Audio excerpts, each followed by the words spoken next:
À l'époque, les Looney Tunes étaient une émission très populaire. Avec la renommée vient une récompense. Dans le cas de Hugh Garman, le créateur des Looney Tunes, ce fut la folie. En 2006, un petit groupe de fans a été autorisé à entrer dans les studios de Warner Bros. Ces personnes n'ont jamais été identifiées. Ils sont allés dans la pièce où Harman écrit les épisodes. Lorsque le groupe a décidé de prendre une photo, l'un des membres a reculé pour obtenir un meilleur angle de vue, lorsque l'arrière de son pied a heurté quelque chose. C'était une petite boîte, sur laquelle étaient écrits des gribouillis indéchiffrables et des croquis aléatoires de personnages inconnus des Looney Tunes. Certains d'entre eux ressemblaient même à des prototypes de personnages déjà existants. Dans cette boîte, il y avait une bobine de film. Ils la ramassèrent et lisèrent l'étiquette. Il était écrit Hugh Fud. Ils ont supposé que c'était un essai créé par Monsieur Harman lui-même.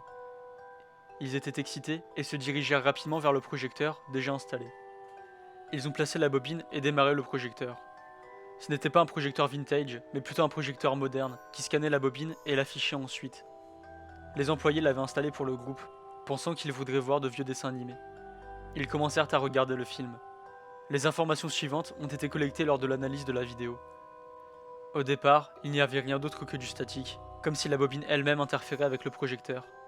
Puis une photo d'Elmer Fudd fixant l'écran apparut.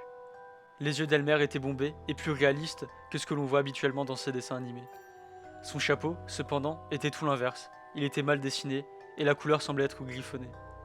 La couleur brune de son chapeau recouvrait un peu son visage. La vidéo est devenue de plus en plus instable. Ça a duré environ une trentaine de secondes. Le visage d'Elmer s'est rapidement approché de l'écran. Ses yeux rouges foncés et ses pupilles blanches. Le statique empira. On pouvait à peine déchiffrer ce qu'il se passait.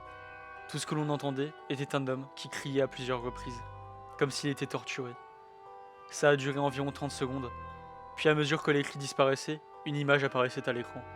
C'était Bugs Bunny, la cage thoracique exposée et les yeux vides. Il criait, les mains couvertes de sang. Et le bruit, on aurait dit que quelqu'un mettait un microphone directement dans sa bouche. Les cris étaient constamment coupés, et quand il criait, le statique se détériorait. On entendait de faibles cris de nourrissons. L'écran est devenu noir. Après 2 minutes, un clip vidéo d'un épisode inconnu apparut en inversé. C'était trop déformé pour voir ce que c'était. Après la fin du clip, un visage aux yeux et aux dents rouges apparut à l'écran, accompagné de faibles cris, et la bobine s'arrêta. Les employés virent le groupe fuir de peur. L'un d'entre eux a même sauté par la fenêtre, tandis que les 2 autres lui tranchèrent le cou avec le verre brisé.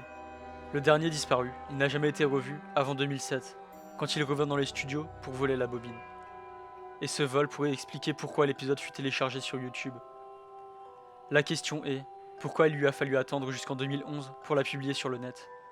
On dit qu'il en était obsédé, c'était sa vie entière, mais après le cambriolage, il n'a plus jamais été revu. Même lorsque les autorités ont tenté de retrouver l'adresse IP qui a posté la vidéo, ils conclurent que l'adresse n'avait jamais existé. Cet épisode reste toujours un mystère.